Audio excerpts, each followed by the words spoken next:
Welcome to Candid Founders, where we will give you a candid view of a growing business.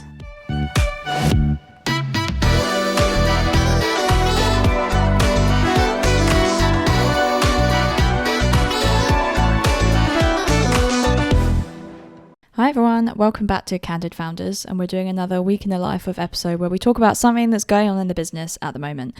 And this week we're talking about competitors. It's very topical because we've had a few interactions with some of our competitors recently, some more positive than others, and we just thought it'd be really useful just to talk through what we do with our competitors, because it really varies depending on who we're speaking to and like what kind of competitor they are.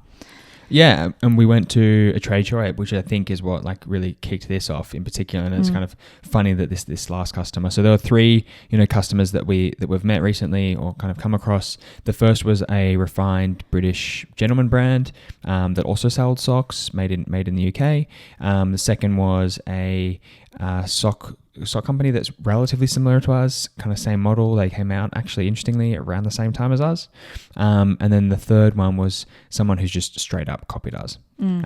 Parts of that we really love. Parts of that is just really quite frustrating, and it really gives the ick. It does give the ick. So we're going to go through each one and talk about like how we met them and what we've done with them so far. All three very different, I find. So it actually makes quite an interesting episode, I hope. So, so let's start with the trade show. So, yeah, there were two. We actually went separately. We went on different days. So we've met both these competitors separately.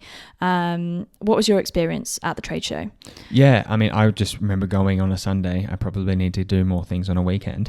But I did ask some friends. No one came. Don't know why. And I said, look, you've got to go. It's totally worth it. So, the first company that I met was a company, they do British refined gentleman socks.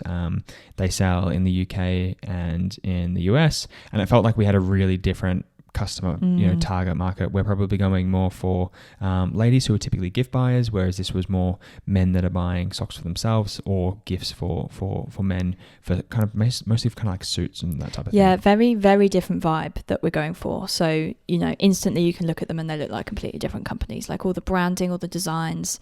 We're selling the same type of product, but like our audience, even our marketing methods are completely different. Yeah, absolutely. And I mean, one of the things that they're probably a bit smaller than us, not massively, but they've also got a sock manufacturer attached to them as well. So that was really interesting to talk to them. So our lead times are kind of 4 to 6 months for some products. Their lead times are a day. I know, which is it makes me crazy. Want to cry. But also their prices are materially higher than us when it comes to what we could get, how much we could purchase a sock for on a wholesale basis. Yeah, so straight away we were chatting with the people that were there, and we weren't speaking to the founder at the trade show. We were speaking to two really lovely employees who were just happy to share, and as are we. That's why we're doing this podcast, because we like sharing what's going on, and within reason. And yeah, it was just really nice to be able to speak to them, and both of us were able to give each other super valuable things. They're on Fair as well, but hadn't been doing as well, whereas we've done really well on Fair, so we gave them loads of tips there. And they've done loads of other stuff in the wholesale space that we hadn't thought of. I was lapping up talking to them about the fact that they've got their own manufacturing in-house. It's super fascinating, and we're hopefully going to go visit them as well. There's even an option for us, do we do any manufacturing with them in the UK in the future? I'd love to bring out, their thing is they do recycled yarn as well, which I'm loving. So is there an option for a sock range of recycled UK yarn for us? I just see the collaboration options as being really, really cool with this company. Yeah, and even from a practical standpoint, I loved hearing how they engineered, as an e-commerce company, they're going to step one, we're all kind of on Shopify. How do they get their data out? What's their email platform they were using? We were able to talk to them about how much of a step change Klaviyo has been. They were previously on MailChimp, and MailChimp is a super strong platform as well. But we found the e-commerce angle of Klaviyo was a real winner for us, especially with flows and the campaigns we've got set up. And that's expanded our amount of emails that we go out to on a regular basis by double or triple. I think we're close to 50,000 emails at the moment. And so kind of talking to them about that, I think it was really important to find out a bit more. Yeah, because they've recently moved to Klaviyo, I think. Yeah, they were thinking about trying different platforms, and I gave them the push of just it's so easy. This is everything that you can do with us, that we've done. So have a look at that. Yeah, and then we've had a call with them since, so we've taught loads with them about like what's going on in the sock world. But I think this just shows you can like coexist in this space. Like, I don't see them as a like direct competitor, but we can still learn from each other.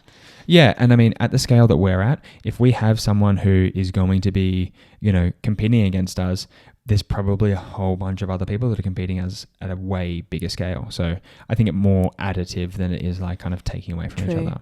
And I think it does show the industry we're in. Like, we're not in some kind of like niche like software industry where only one can survive. Like, yeah, exactly. We really are like this. It is super competitive. There's loads of sock companies out there, and also loads of companies that sell socks. We've got the big dogs like M&S and stuff that they do like their own brand socks. Like, there's nothing like super innovative about it.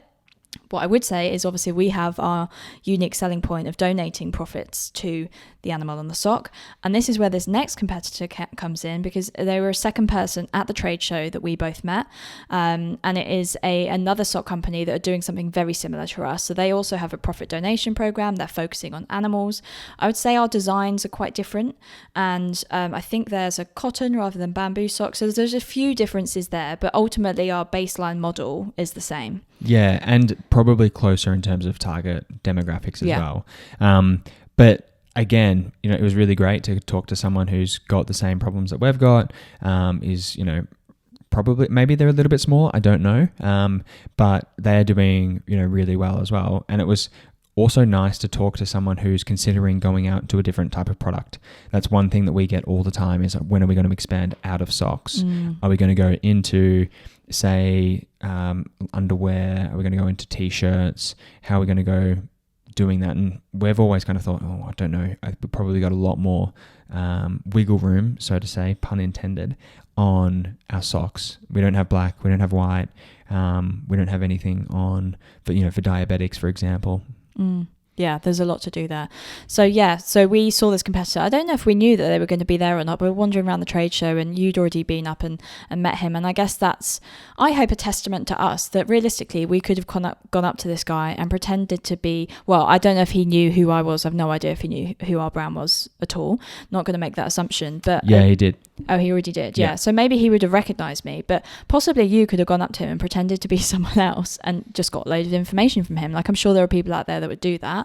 But no, we went up and introduced ourselves and just said, loving what you're doing. Obviously, like, it's we want other companies to support animal conservation. Like, imagine if all the companies in the world did what we were doing. Yeah, and that's the main thing. The model has been, we've gone about it in doing very different ways, but the model is absolutely at the core. But that's not what another company did. So we had another company which really just copied everything. So this other company for sure copied everything about our business. Yeah, I definitely think they have. And like, the reason that we believe, or pretty much know, that they have copied us is just the way they've gone about a few certain things. So this company came into existence like maybe 3 years after we started. And the only reason that we knew they existed is because they went on to our Instagram, the Bear Kind Instagram, and went through and followed every single one of our followers, which is not illegal, but it is snaky. And again, I don't know if they fully thought this through, because obviously a lot of people who follow Bear Kind are me, you, on our personal accounts, family, friends. So I had loads of messages from people I know saying, who the hell is this? Like, are they taking the piss? Like, who is this? I was like, oh, wow, okay, this is brazen. So I just sent a little like emoji of eyes to them and then blocked them, because I was like, I can see what you're doing and I'm not going to get involved. So or that at was least like, make it easy for them. Yeah. No, I'm not just going to, yeah, exactly. But so that left a bitter taste in my mouth, really, because I mean, I guess we could have done that to any of our competitors or anyone on Instagram. I hadn't even crossed my mind to just go through and just try harvest followers off of other competitors. I asked a few people in marketing and they said it's actually a really bad thing to do from a Instagram algorithm point of view. Oh, really? Yeah, it's not good for organic growth. Like, you might get a few followers, Again, yes, in your target demographic, because naturally we've got the same, but for long-term growth on the platform, it's not very good. apparently. So Interesting. Well, that would have been okay if they had just stopped there as well, but it got worse. it kept going. Yeah, they tried to copy like one of our best sellers, and that was kind of like, you know, the name of their product, and their company, and we were kind of sitting there like, this is just ridiculous. Yeah, they even changed one of their products to be the exact same colors and similar designs. They launched a pair of socks to start with, because I remember seeing they had like a small range to start with, and then more recently they've like relaunched the same animals but in the exact same colors as our animals, like exactly the same. And you just think, okay, like maybe if there's one or two things that were similar, I wouldn't really think about it, but the fact that they've like been trying to poach our customers, and it just doesn't sit right with me. And then I mean, the nail in the coffin really was, we've got a stockist list on our website for our retailers. So this is to support our retailers, and it's for our customers to be able to shop locally if they want to. So if you live in a market town and you've got a local gift shop and you know they stock our socks, great, go and buy from them, because we want our retailers to be supported in that way. However, this company has gone and harvested all our customer information that we've got on there and has started sending their own product to our retailers. And we know this because our retailers have come to us and said, did you know this is happening? So thank you, loyal retailers. So yeah, it's just not very nice to do that. I don't know, maybe this is just business, but I personally am not going to get involved in these dirty tactics. Well, I mean, it is just business, but I think the thing that I come back to is the quality of the sock is not as good. The material they use isn't as good.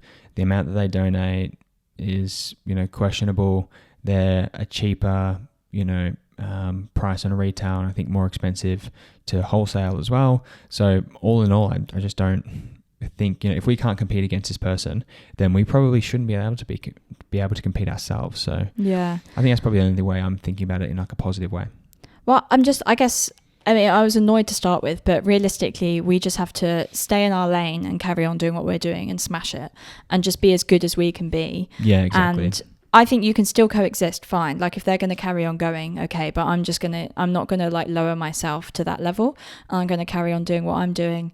And I don't know, we'll see what happens.